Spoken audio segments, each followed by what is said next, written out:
네, 그다음 고용노동부 장관님께 여쭙겠습니다.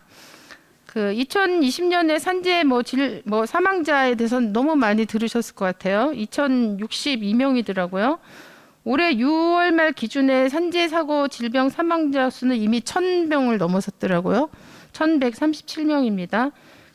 작년에 같은 기간에 비해서 3.3%가 증가했습니다. 근데 2022년 예산안에 보니까 산업재해 예방을 지원하기 위한 주요 사업들 예산안이요. 본 예산을 기준으로 하면 증액이 됐는데 실제 추경까지 포함해서 실제 집행된 우리가 작년에 지출한 거를 기준으로 하면 사실은 감액이 됐어요.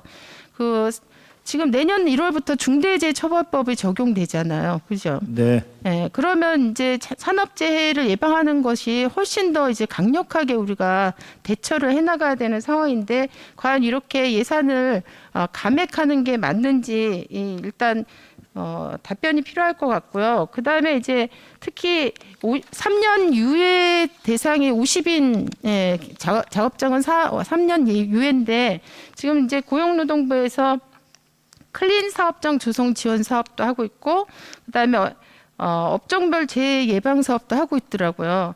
그런데 이것도 작년 예산에 비춰보면 다 4,600만 원, 1,370만 원 이런 식으로 감액이 됐습니다. 그리고 클린 사업장 조성 지원 사업은 총 제가 이제 예산서를 보니까 총 지원 대상이 12,900개소예요, 업체를. 근데 실제 우리 데이터로 보면은 2019년에 52만 미만 사업장이 34만 4,424개소입니다. 그러면 계산해 보면 전체 50인 미만 업체의 3.75%에 불과합니다. 이 재해 대책을 세울 수 있는 대상 기업이 3.75%예요.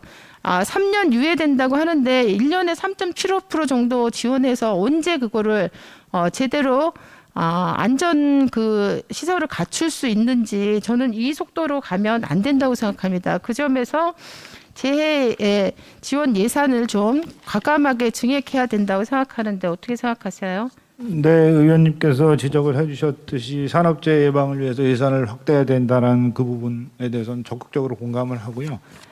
사실 정부가 이제 산재 예방 예산을 이제 2000년도 같은 경우에는 5천억 정도였었습니다. 근데 금년의 경우에 1조 되고 내년 1조 한 1,000억 정도 됩니다. 적극적으로 저희들이 예산을 편성하고 있다라는 말씀을 드리고요. 그 다음에 의원님께서 지적하셨듯이 클린 사업장이라든지 업종별 재해 예방 같은 경우에 추경을 하면 약간 한 50억 정도가 지금 이제 감소하기는 한 상황입니다.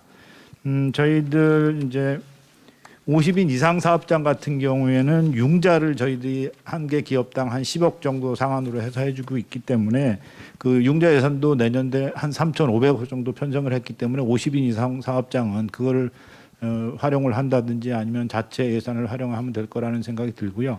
50인 미만 사업장 아까 의원님 얘기해 주신 것 중에서 지금 어떻게 보면 제조업 같은 경우에 3.75%뿐이 지원 대상이 안 된다라고 말씀을 하셨는데 저희들이 한 10년간 누적치를 보면 한 25% 정도 수준은 됩니다. 그렇지만 이런 부분들이 산업재해를 예방을 하는 데는 부족하다는 의원님 말씀에 공감을 하고요. 지원 대상을 좀 지속적으로 확대할 수 있도록 재정당국과 협의해 나가도록 그렇게 하겠습니다. 그렇죠. 1조라고 하는 게 5천억을 기준으로 하면 굉장히 상향된 건 맞지만 50인 미만 기업체에서 일하다가 죽는 사람이 우리의 가족이라고 생각하면 저는 다르게 접근할 수밖에 없다고 생각합니다. 우리나라 R&D 예산이 기재부 장관이 얼마입니까? 30조 정도 됩니다. 그렇죠. 우리가 R&D 예산에 지금 그렇게 많은 수십조를 쓰고 있습니다. 물론 이제 다 필요가 있기 때문에 집행이 되는 거겠지만 저는 좀 그 의미나 중요성을 달리 생각해서 훨씬 더 과감한 예산 증액을 해주시기를 바랍니다. 그다음에 고용노동부 장관님께 한 가지 더 말씀드리겠는데요. 우리나라에서 최저임금 적용 제외 장애인들이 있다는 거 아시죠? 네, 한 9,000명 정도 됩니다. 네, 9,060명이더라고요. 네. 근데 이분들은 아침 9시부터 저녁 5시까지 일해도 월 얼마 받는지 아세요? 한 36, 7만 원 정도. 아니에요. 적은 경우에는 5만 원 받습니다. 한 달에. 평균 36, 7만 원 정도로 저는 알고 있습니다. 5만 원에서 10만 원 받는 사람도 있고 36, 7만 원도 사실 생각해 보세요. 매일 출근해서 최저임금이 지금 얼마입니까? 180만 원이 넘잖아요.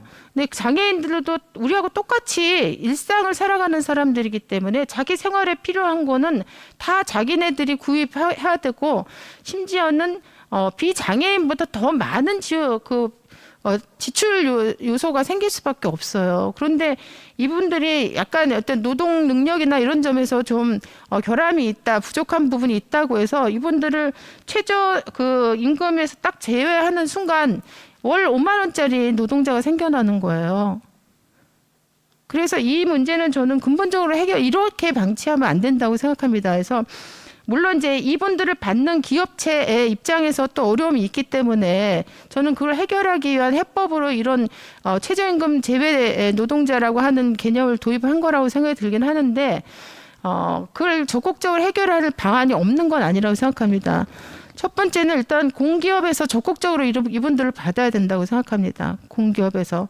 두 번째는 이분들이 일반 민간 기업에 만일의 경우 고용돼서 나갈 경우에는 기업체한테는 최소 비용 부담만 줄이고 나머지는 국가가 지원해줘서 최소한의 자기가 독립적인 생활을 할 수 있도록 이 사람들 자기의 직장이거든요.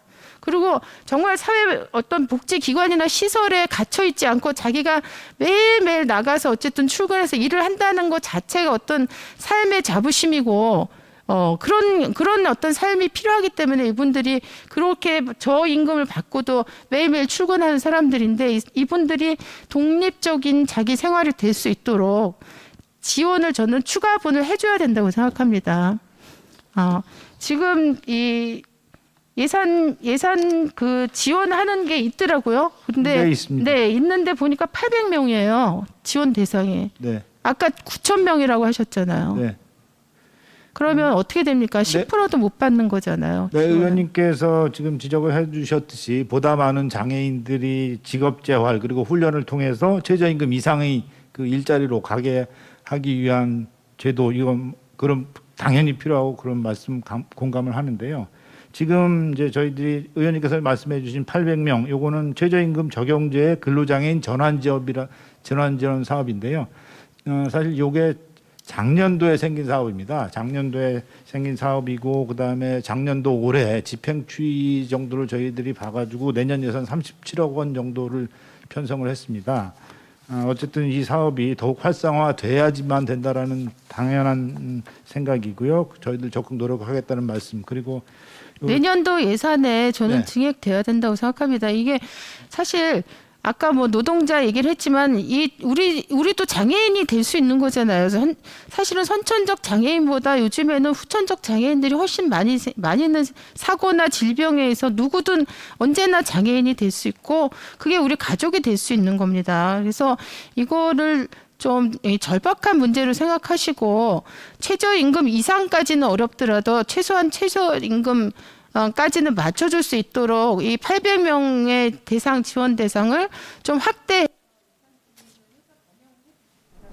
네, 의원님 말씀에 공감을 하고 어쨌든 추가 사업 확대 여부에 대해서는 향후 소위 심의 과정 그리고 여야 의원님들 그리고 재정 당국과 협의해 나가도록 그렇게 하겠습니다.